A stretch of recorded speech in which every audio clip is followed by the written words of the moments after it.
I tell people, if you're going to take this road, there's a huge sacrifice that people don't think about. You know, most people think, oh, I'm going to start a company, 2 months later it's going to be worth $1 billion, and I'm going to make a fortune. That is actually not what happens to 99% of people. 8 out of 10 fail. They have to do it 3 times. They spend a decade before they get their hit, or they work at one company for 15 years, and they finally get an exit. It's more like that, and the personal sacrifice is huge. There is no soccer game on Saturday. There's no Sunday dinner with the family. You're working because some guy in China or in India or some woman out there is kicking your ass because we're in a global competition now. And so I don't care what your business is, men, women, you have to understand that you're going into a huge lifestyle change. And I tell people it's not for everybody. Don't do it if you don't have the stamina to get kicked around and driven into the ground and get up and do it again and beaten up by people that tell you, this is not kumbaya stuff, this is hardcore stuff. And I meet many entrepreneurs that are in tears saying, I can't go on, I haven't seen, you know, my significant other in 2 weeks. It happened to me in a class. I mean, I'm not sure how you're going to take this story, but I'm going to tell it to you anyways, okay? End of a class, 9 at night, 600 people. There's a fellow up at the top puts up his hand and say, Mr. O'Leary, look, I have to ask you a question. I haven't said anything all class, but I'm really hurting. Can you help me? And I said, what's your problem? Class goes dead silent because it's not going to be about business.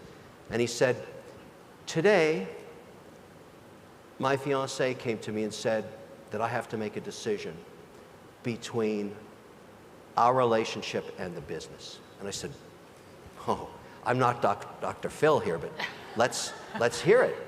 This guy had, in his dorm room in undergrad engineering, built an online cloud-based compliance tool for hedge funds with under 250 million to help them reduce their costs. It's a subscription service. The guy had a run rate of $5 million. He hadn't even graduated yet.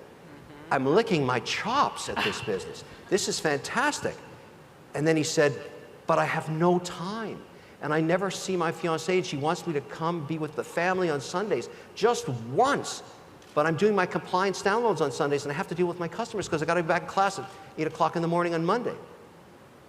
Now the class is looking at me saying, okay, big guy, what's the answer? I said, everybody, let's be pragmatic. Which is easier to replace? Your business or your fiancé?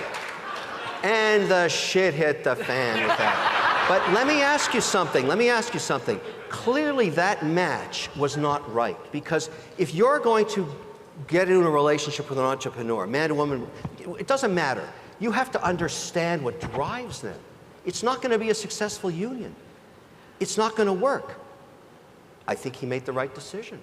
It's interesting that he said because he had to get to class at 8 a.m. I'm thinking, if he already has built this business, why does he need to be in school? Because he wanted to finish and get his ring. And engineers in their 4th year want the ring. Okay. They have worked like, there must be some engineers in this room. They know what that's about. That puts you into a cult for the rest of your life. You don't leave without the ring.